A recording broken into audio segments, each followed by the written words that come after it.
예, 이번 시간은 4차 산업혁명 시대의 문화 콘텐츠 창업에 대해서 알아보도록 하겠습니다. 먼저 4차 산업혁명에 대해서 한번 알아보는데요. 이 4차 산업혁명은 말 그대로 네 번째 큰 물결이라고 보시면 됩니다. 그래서 1차 산업혁명은 1782년, 여러분들이 좀 외우기 좋게 하기 위해서 178까지 외우시면 될 것으로 봅니다. 그래서 1782년도에는 이 석탄을 통해서 어떤 스팀, 전기기관이 영국에서 상용화되는 시대였습니다. 그러므로 인해서 어떻게 보면 열 에너지가 운동 에너지로, 그리고 화학 에너지나 열 에너지가 운동 에너지로 바뀜으로 인해서 기존 어떻게 보면 가축이나 사람의 어떤 근력 운동에서 이런 기계가 대체가 되는 어떤 혁명을 가지게 됩니다. 그로 인해서 어떻게 보면 대량 생산의 기반이 됨으로 인해서 영국의 산업혁명이 일어나게 되는 계기가 되는 것입니다. 그리고 2차 산업혁명 시대에는 1879년도인데요. 이거 외우기 좋게 하기 위해서 178의 반대로 187로 이해를 하시면 되겠는데요.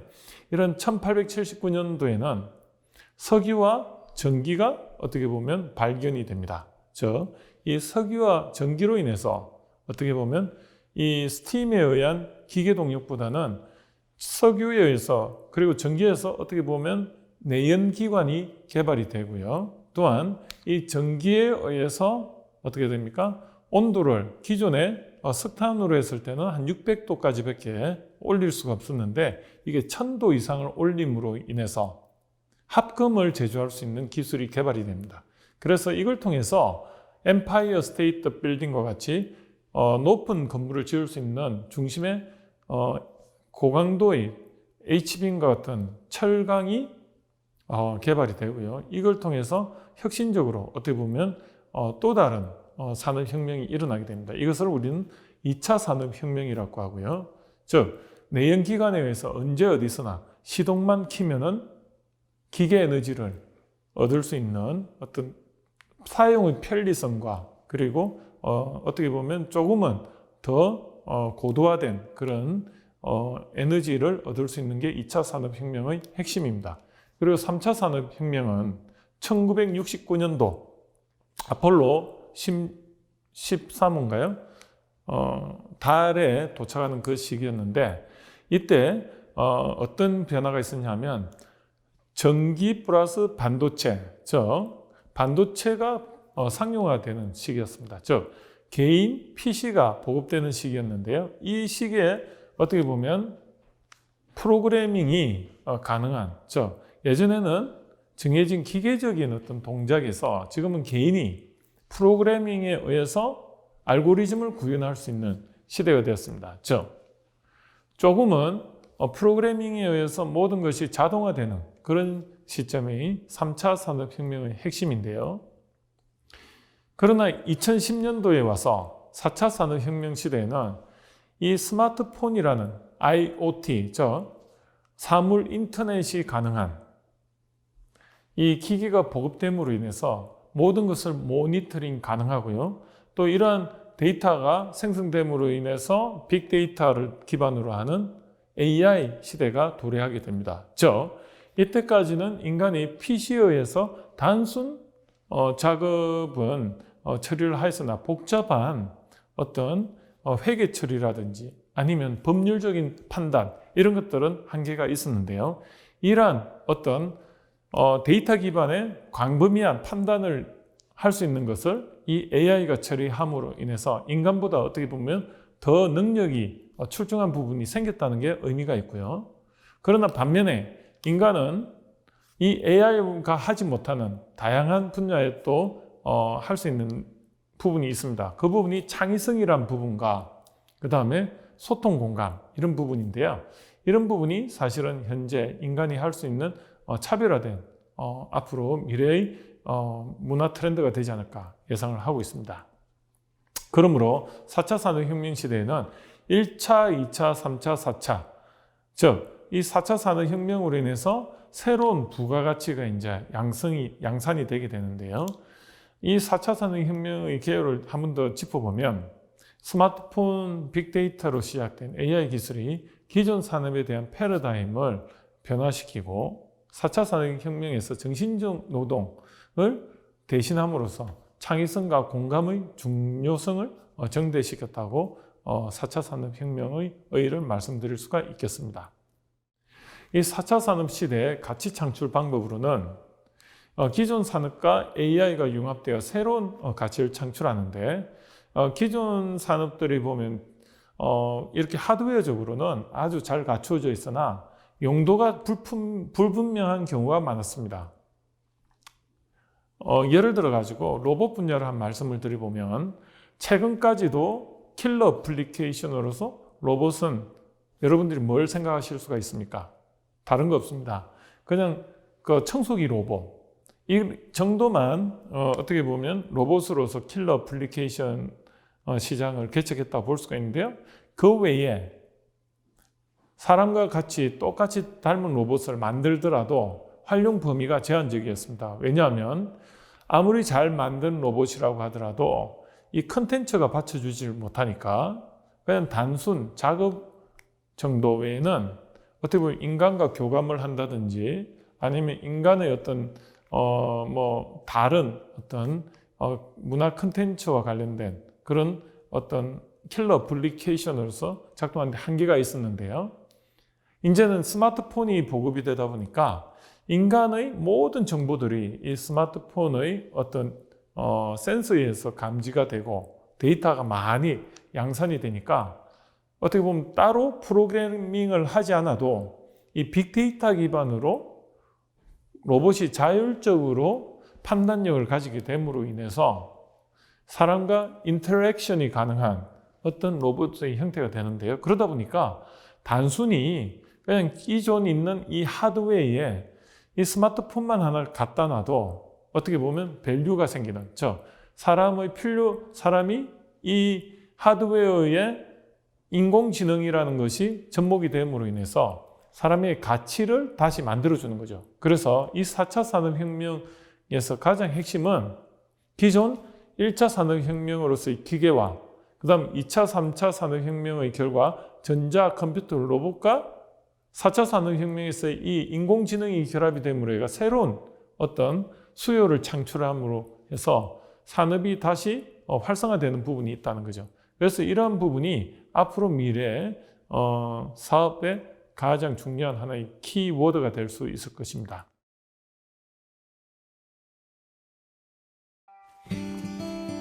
우와, お父さんお母さんおーかわいいなおはよおはようございます。ううわ今日の天気教えてくれる？あ、今日は雨が降るみたいです。傘を忘れないでくださいね。ありがとう。どっちがいいかな。どっちでもいいって言ってるよ。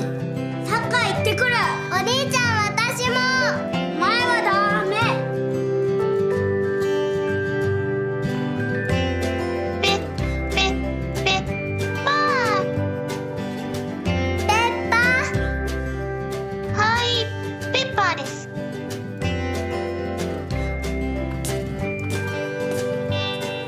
ペッパー、おはよおはようございます。お父さんから伝言です。朝早くからお疲れ様。あ、お弁当今日は大盛りでお願いします。ー。ペッパー行ってきます。行ってきます。いってらっしゃい。ドシンという音とともに大男がやってきました。見るねよし、じゃあこれで送るぞ。お兄ちゃんからですよ。おじいちゃん、おばあちゃんね。リビングでしっかり座ってじっとしててください。お誕生日おめでとう。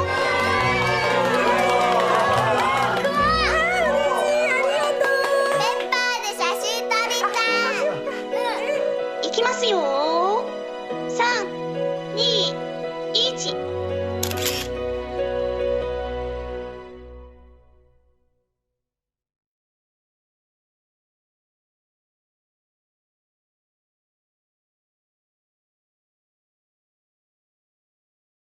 もう一枚取ろっか。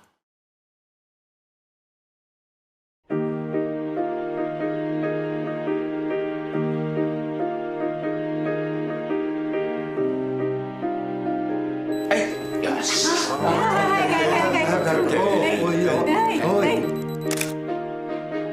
ペッパー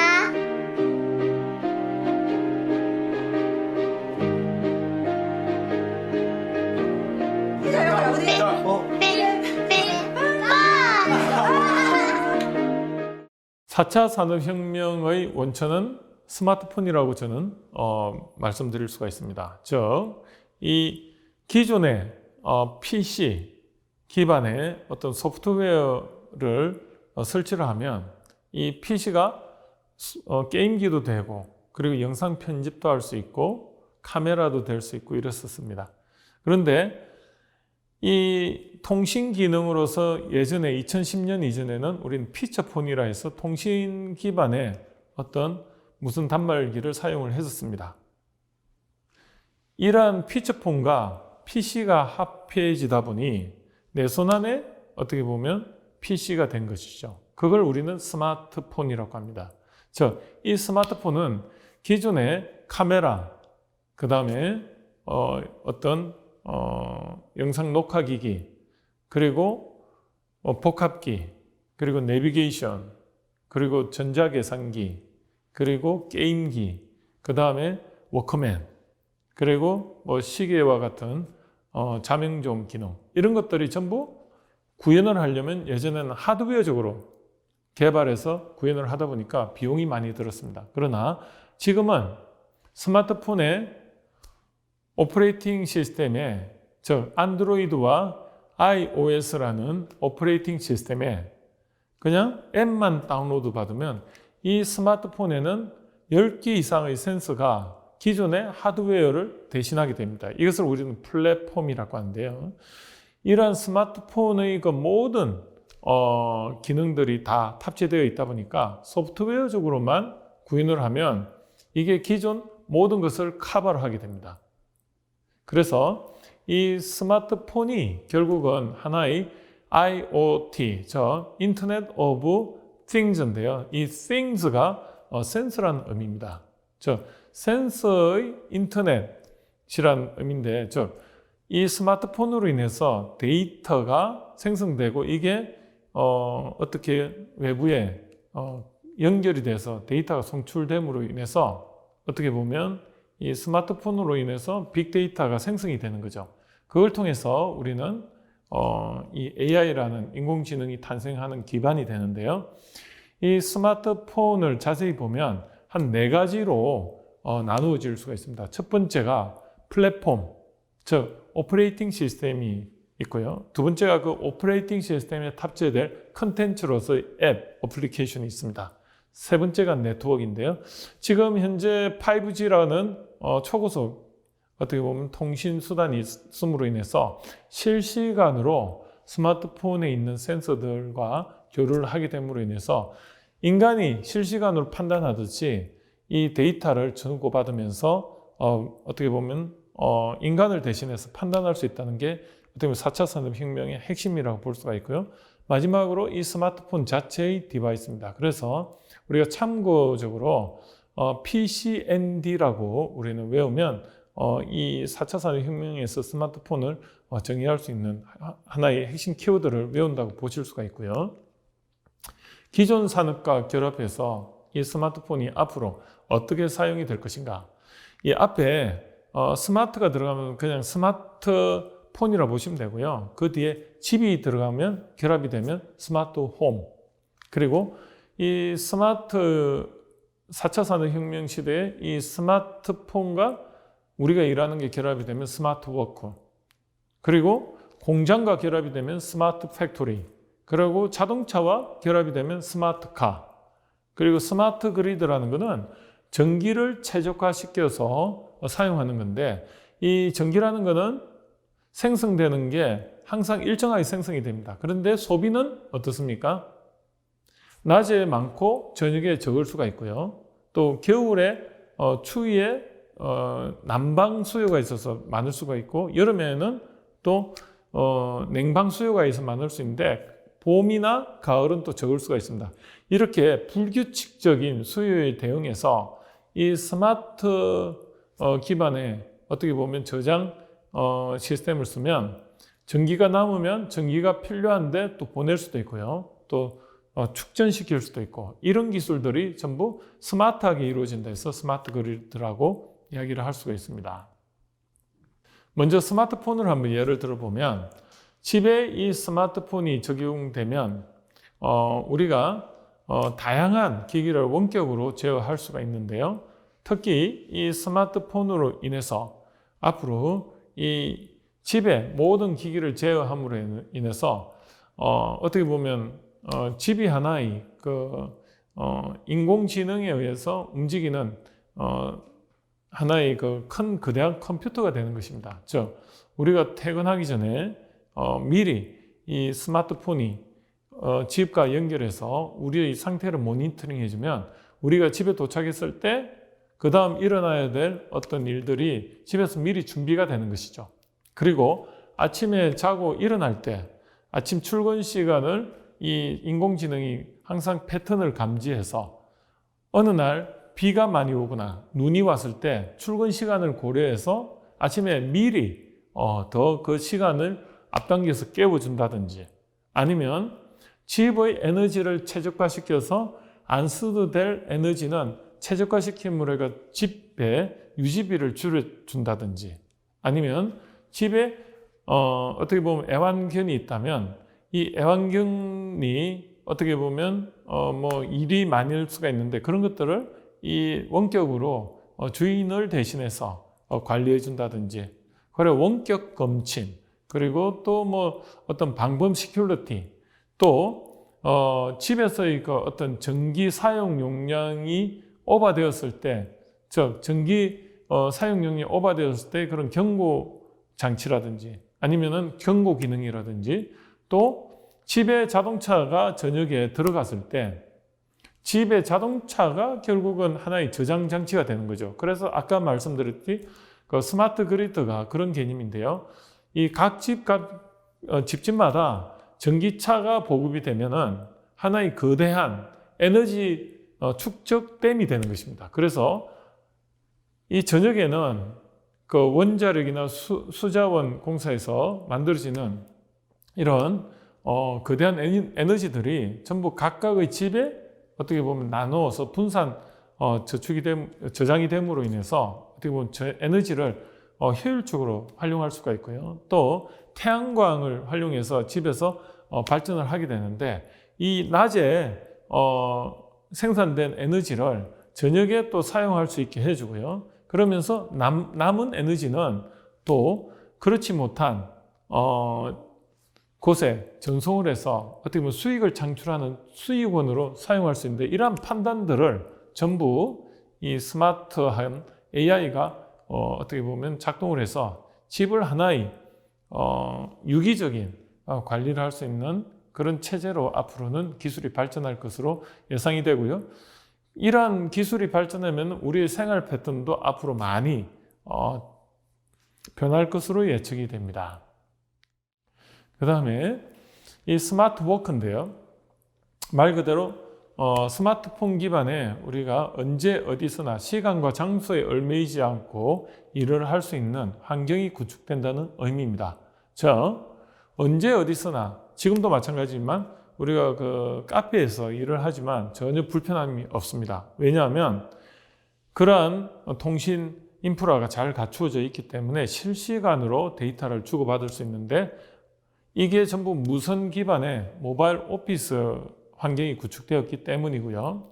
이제는 우리가 출근을 해야 되는 이유가 점점 줄어들고 있는 시대입니다. 즉 대면으로 접촉해서 뭔가 의사결정을 할 것을 가상으로 VR과 같이 가상 환경에서 모든 것이 구축됨으로 인해서 실제로 가지 않더라도 서로가 커뮤니케이션 하는 데는 전혀 문제가 없는 그런 환경이 구축이 될 것입니다. 그래서 이 스마트 워크 환경에서 모바일 오피스 스마트 워크 센터 근무, 재택 근무, 스마트 오피스 유형 근무 이런 것들이 앞으로는 하나의 그 트렌드가 될 것이고요. 특히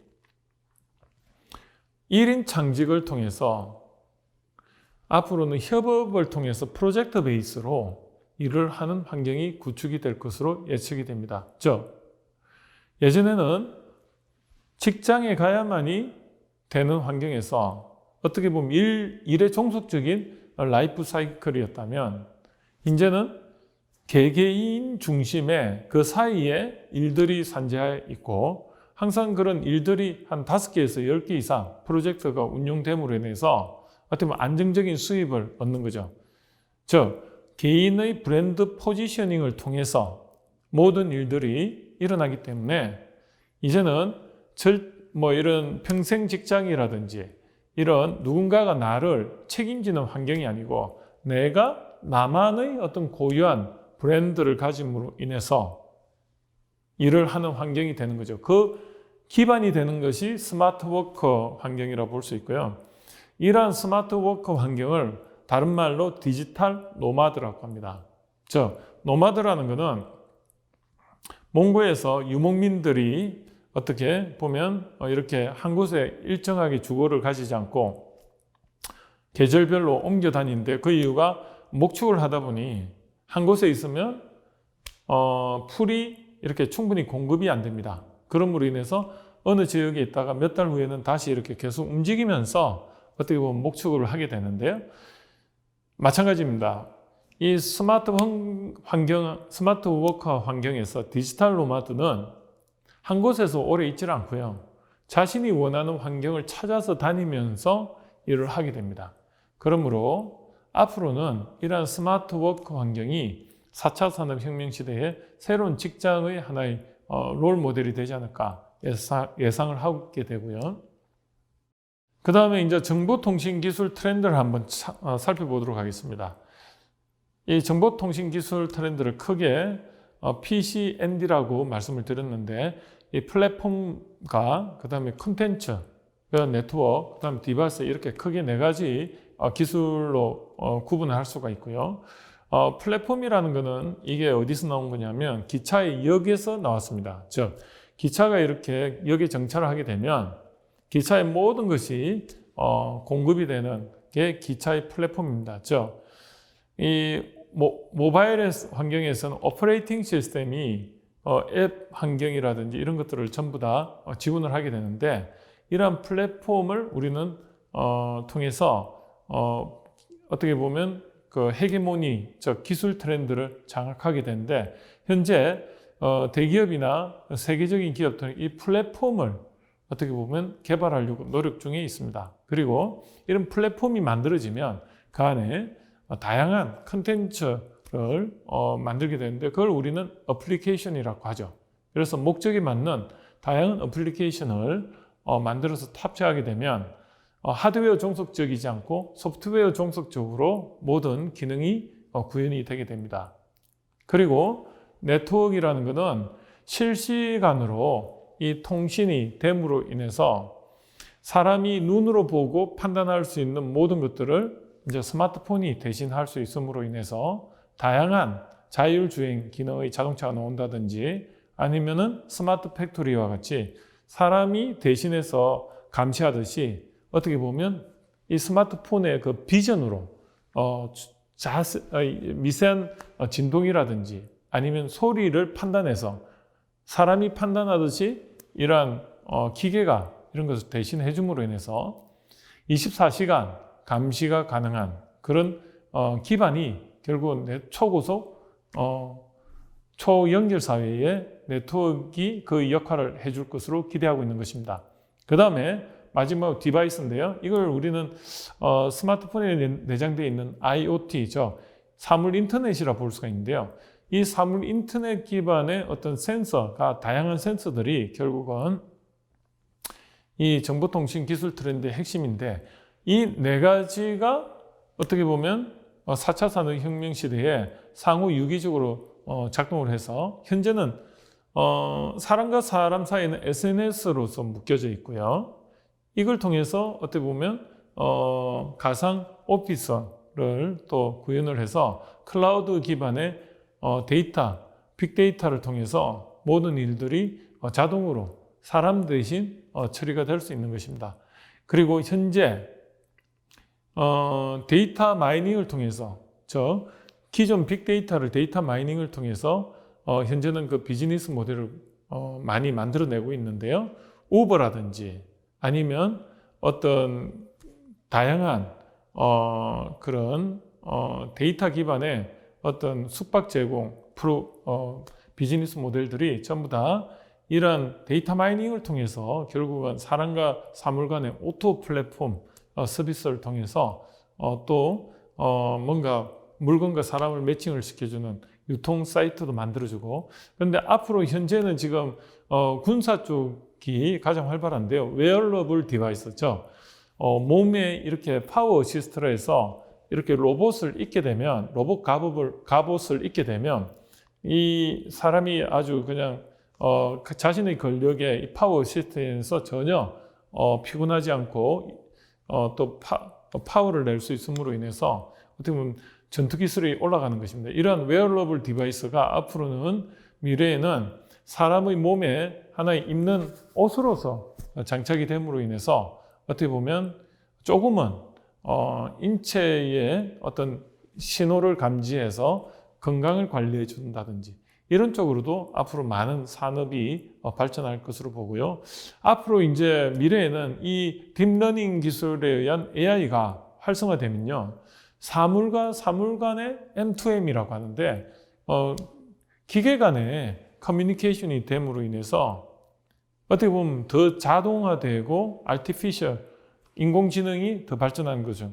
이때 이제 윤리적인 문제라든지 아니면 제어 문제 때문에 앞으로 많은 문제점이 야기되는데 여기에 관련된 어떤 법률적인 문제 이런 것들이 앞으로 하나의 새로운 산업이 될 것으로 판단이 되고 있습니다.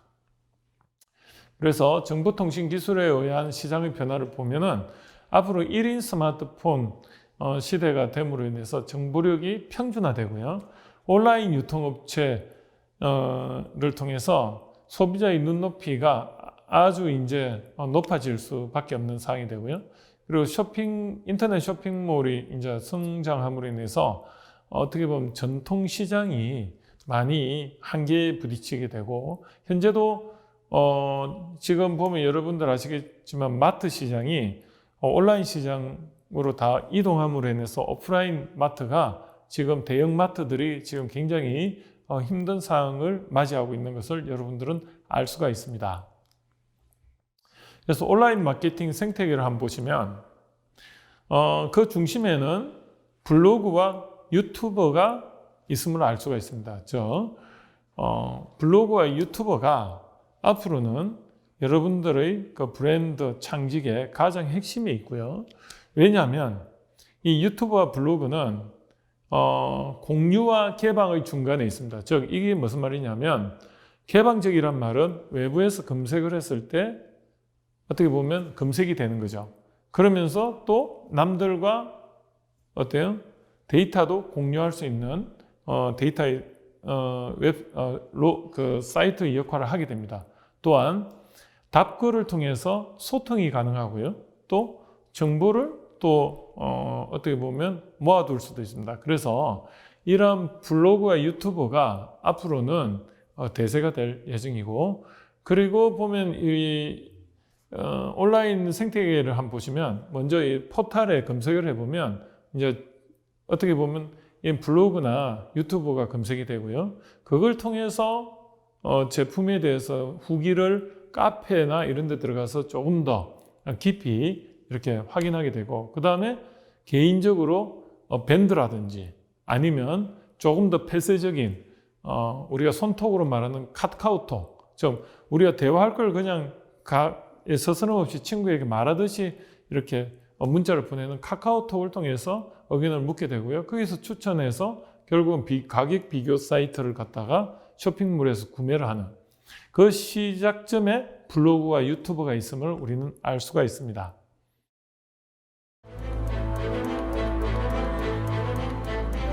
And in 10 years from now, if we have jobs, they will be nothing to do with jobs we have now.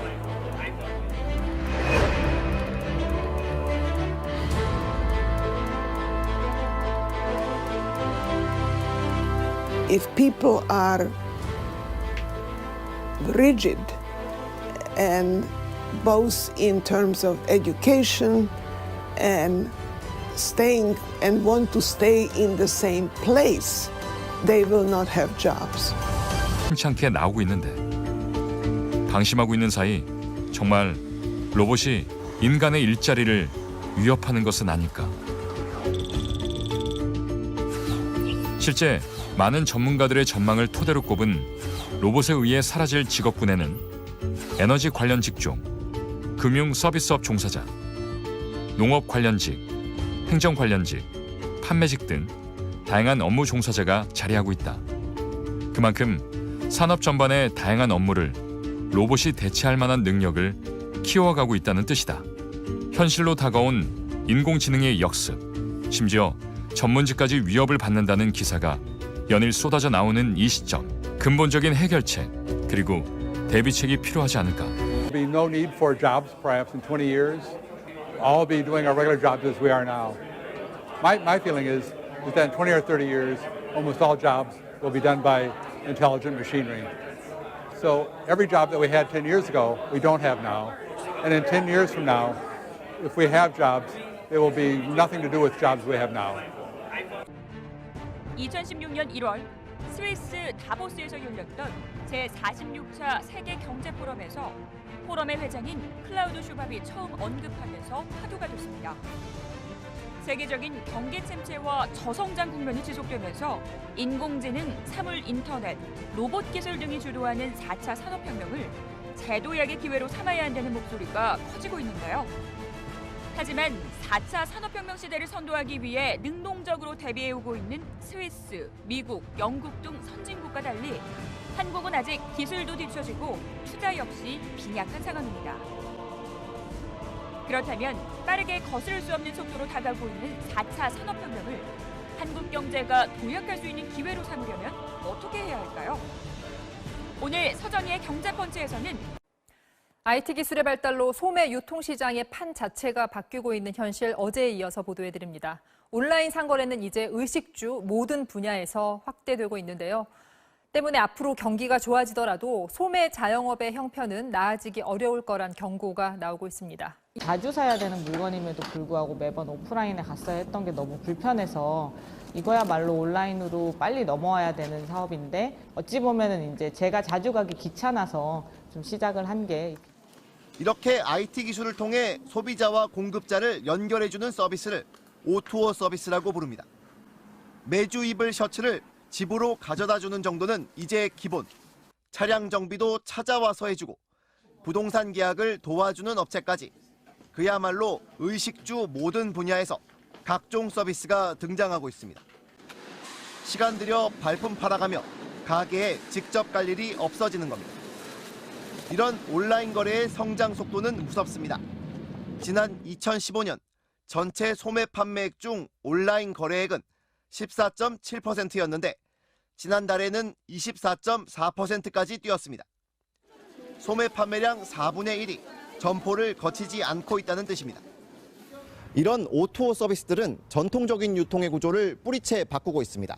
소비자와 생산자를 직접 연결해주다 보니 목 좋은 곳 1층에 번듯한 매장을 열어야 장사가 잘 된다는 식의 기존 상식이 깨지고 있는 겁니다. 19세기 만들어졌던 유럽의 기차역입니다. 증기기관차로 수많은 사람과 화물을 실어 나르면서 산업혁명을 촉발한 곳이 바로 이 플랫폼이죠. 그런데 4차 산업혁명 시대에는 이 플랫폼의 역할이 디지털 세계로 옮겨갔습니다. 디지털 플랫폼은 일종의 광장 같은 역할을 하는데요. 애플, 구글, 아마존, 페이스북 같은 기업들이 구축한 플랫폼 네트워크를 통해 사람들이 모이고 상품과 서비스가 거래됩니다. 이런 플랫폼 기업들이 4차 산업혁명의 주역으로 각광받고 있는데요. 비즈니스의 개념을 바꾸고 있는 플랫폼 사업을 범기영 기자가 소개합니다. 우버는 택시가 필요한 승객과 승용차 운전자를 연결해주는 차량 공유 플랫폼입니다. 승객은 교통비를 아끼고 운전자는 가외돈을 챙기는 사업 모델로 세계 630여 도시로 확산됐습니다. 기업 가치는 4년 만에 19조 원으로 급등했습니다.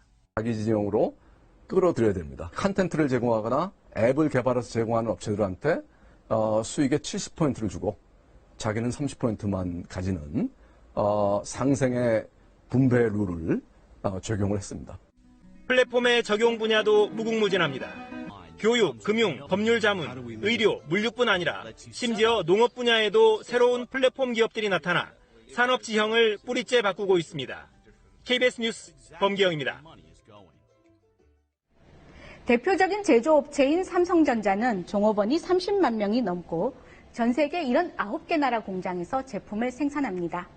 삼성전자의 시가총액은 325조 원입니다. 이에 비해서 플랫폼 기업인 페이스북은 종업원이 2만 명이고 직접 생산하는 제품이나 서비스는 사실상 없습니다. 그런데도 시장 가치가 약 530조 원으로 삼성전자의 1.6배에 달합니다. 페이스북의 자산은 네트워크에 있습니다. 친구 맺기로 가상 공간의 플랫폼을 제공한 후 20억 명의 사용자에게 광고 수익을 올리고 있습니다. 네트워크는 비즈니스의 판도 바꾸는데요. 예를 들어 에어비앤비는 집을 가진 사람과 숙소가 필요한 사람을 이어주고 수수료를 받아 돈을 법니다. 부동산을 전혀 소유하지 않고도 호텔 비즈니스를 뒤흔들고 있습니다. 대규모 인력이나 공장 설비가 필요 없기 때문에 플랫폼 기업은 성장도 빠릅니다. 과거 기업들이 시장 가치 10억 달러가 될 때까지 성장하는데 평균 20년이 걸렸지만 페이스북은 6년, 에어비앤비는 채 3년도 걸리지 않았습니다. 일본은 지난 4월부터 가정용 전력 시장이 자유화됐는데요. 국내 전기 소매 시장은 약 50조 원 규모에 이르고 있습니다. 그동안 한전이 독점해 왔는데 처음으로 민간에 개방됩니다. 일반 사업자가 전기를 사서 소비자들에게 직접 팔 수 있게 되는 겁니다. 경쟁 체제를 도입해서 요금도 내리고 공공 서비스의 품질도 높이겠다는 게 정부의 구상인데요. 큰 변화가 예상됩니다. 이동통신 3사와 알뜰폰의 LTE 다운로드 속도가 거의 차이가 없는 것으로 나타났습니다. 내년부터는 이동통신 3사 공통으로 출시될 단말기는 모두 자급제 단말기로도 판매될 예정입니다. 올해부터 이동통신사 대리점을 찾지 않고도 자유롭게 휴대폰을 구입할 수 있는 세계 최초 5G 상용화를 위해 숨가쁜 일정을 이어가고 있는 이동통신 3사는 망구축의 만전을 기하고 있습니다. 한지희 기자가 보도합니다. 단말기 자급제 시장이 확대됩니다. 기존 단말기를 통신사에서 사던 방식과는 달리 기기 따로 요금제 따로 가입할 수 있게 되는 건데요. 이에 따라 국내 최대 포털 사이트 네이버도 자급제 시장에 진출할 의사를 밝히며 시장 경쟁이 과열될 전망입니다. 국내 이동통신사인 SK텔레콤이 ADT캡스를 인수하면서 단숨에 보안업계 2위 자리에 올랐습니다. 인공지능 등 첨단 기술을 보안 사업에 접목해 새 먹거리를 만들고 차세대 보안 시장을 선점하겠다는 건데요. 5조 원이 넘는 보안 시장의 판이 흔들리고 있습니다. 이명재 기자입니다. 미세먼지가 심해지면서 공기청정기가 필수 가전제품처럼 돼가고 있는데요. 요즘엔 전문 기사가 집을 찾아와 실내 공기를 진단해주는 서비스 상품까지 등장했다고 합니다. 김병영 기자입니다. 소비 절벽에 다다른 한국 경제에 렌털 산업이 주목받고 있습니다. 최근 1인 가구가 증가하면서 소비 패턴이 바뀌고 있는데요. 이에 따라 렌털 상품의 범위도 취미와 오락, 레저로 넓혀가고 있고 사물 인터넷 기술을 도입한 맞춤형 렌털 상품도 등장하고 있습니다. 네, 현대차 그룹이 자동차 분야에서 혁신 기술을 보유한 기업에 연이어 투자하고 있습니다. 특히 정의선 수석 부회장이 그룹 전체를 총괄하면서 스마트 모빌리티 시장 투자에 속도를 내고 있습니다. 앞으로 음식점에 들어갈 때 꼭 하나 살펴보실 게 생겼습니다. 음식점 바깥에 걸린 별 표지판인데 이것이 보이면 깨끗한 곳으로 공인된 곳입니다. 이렇게 음식점의 위생관리 수준을 평가하는 위생등급제가 어제부터 시행에 들어갔습니다. 그래서 4차 산업혁명 시대의 문화 키워드로는 마케팅 3.0, 그리고 한계 비용 제로, SNS 마케팅, 스마트 워크, 그리고 3D 프린팅을 통한 프로슈머, 그리고 서비스 로봇, IoT를 통한 빅데이터, 그리고 패시브 하우스, 전기차 이런 것들이 앞으로 4차 산업혁명 시대의 문화 키워드가 될 것으로 예측이 되고 있습니다. 이것으로 이 시간을 마치도록 하겠습니다.